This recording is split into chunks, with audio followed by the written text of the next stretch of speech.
עכשיו דיבר משהו על עניין של אומן? עניין של אומן?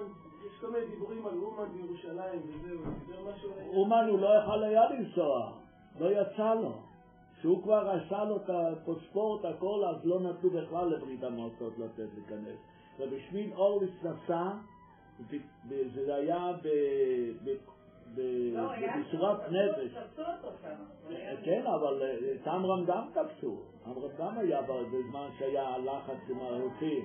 תפסו אותו, אחרי זה הוא אמר שהוא נתין אמריקאי, היה לו גם פוספורט אמריקאי, ואתה לא יודע אנגלית, הוא אומר, מה זה אנגלית? אני יושב בישיבה, מה יכול לדעת אנגלית? נכון, עמרם אמר, גם הוא היה בשביל אורליץ, היה הסבא שלו. זה היה לו, זה פשוט, זה היה קשה להגיע לשם. הגיע לשם. הגיע? מי? סבא לא, אחרי 6 שנים. לא, בשנים האחרונות זה נקרא. מה זה האחרונות? לפני 30 שנה. אנחנו מדברים 70 שנה.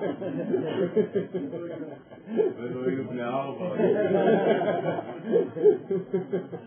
מי שלא ראה את השמחה שהוא חזר, אנחנו לא היינו איתו שם. מתי שהוא חזר, באיזה צורה הוא היה. נכנס לו נשמה אחרת לגמרי, הוא בכלל משתנה משמיים וארץ. שהוא חזר לאומן? כן.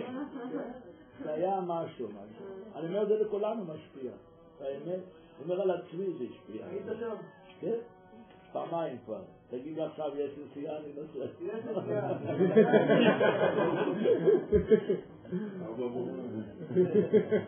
מי שלא ראה את השמחה שהוא חזר, אנחנו לא היינו איתו שם.